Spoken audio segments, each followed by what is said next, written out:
For the second day in a row, Israel is launching air raids into Gaza as a response to Hamas violating the fragile ceasefire and firing rockets into southern Israel. The death toll so far is the largest in this conflict in decades, about 280 killed, more than 600 wounded. Hamas is now calling for a third intifada. This morning, Israel is taking steps that could lead to a ground invasion, amassing tanks on the Gaza border and calling up army reservists. The Bush administration response so far has been to blame Hamas and to urge Israel to be very careful about civilian casualties. Is this the normal cycle of violence in the Middle East, or is it something bigger? It's bigger in the sense of scale. You've got several hundred casualties in a single day. Why now? About half a year ago, according to the Egyptian initiative, we decided to enter a kind of a truce and not to attack Gaza Strip. Hamas violated on a daily basis this truce. Only last week we had in a day 80 rockets, missiles, mortars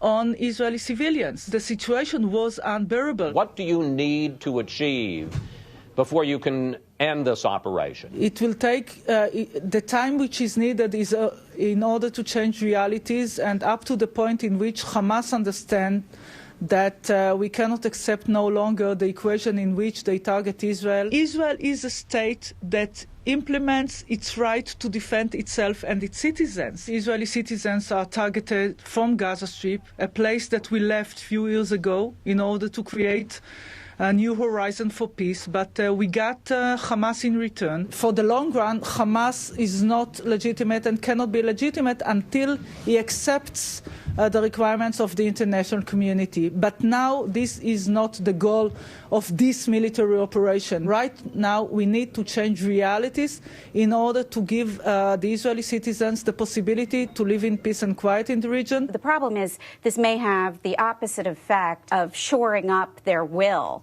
and against Israel, which, you know, is the age-old story there. I expect the international community, including the entire Arab world, to send a clear message to Hamas. It's your fault, it's your responsibility, you are the one who is being condemned. The responsibility for the life of civilians in Gaza Strip is in your hands, and then we have some chances to see a change in their, not only in their position, but in their behavior. The cycle of violence, does it end up solving anything, improving anything, or does it in the long run just make things worse? I don't think Israel had any choice. It was a ceasefire that was broken by Hamas. What are they supposed to do? You don't respond in proportionate force if you want to deter. You punish them, and that's what the Israelis are doing. The Palestinian UN ambassador says, oh, it's horrible, they're killing these civilians. What Hamas does is locate their military and security forces and all basically terrorists in civilian areas. You're bound to kill some civilians if you're attacking them. We are targeting Hamas. We are not looking for civilians to kill. But unfortunately, in a war, like any war, sometimes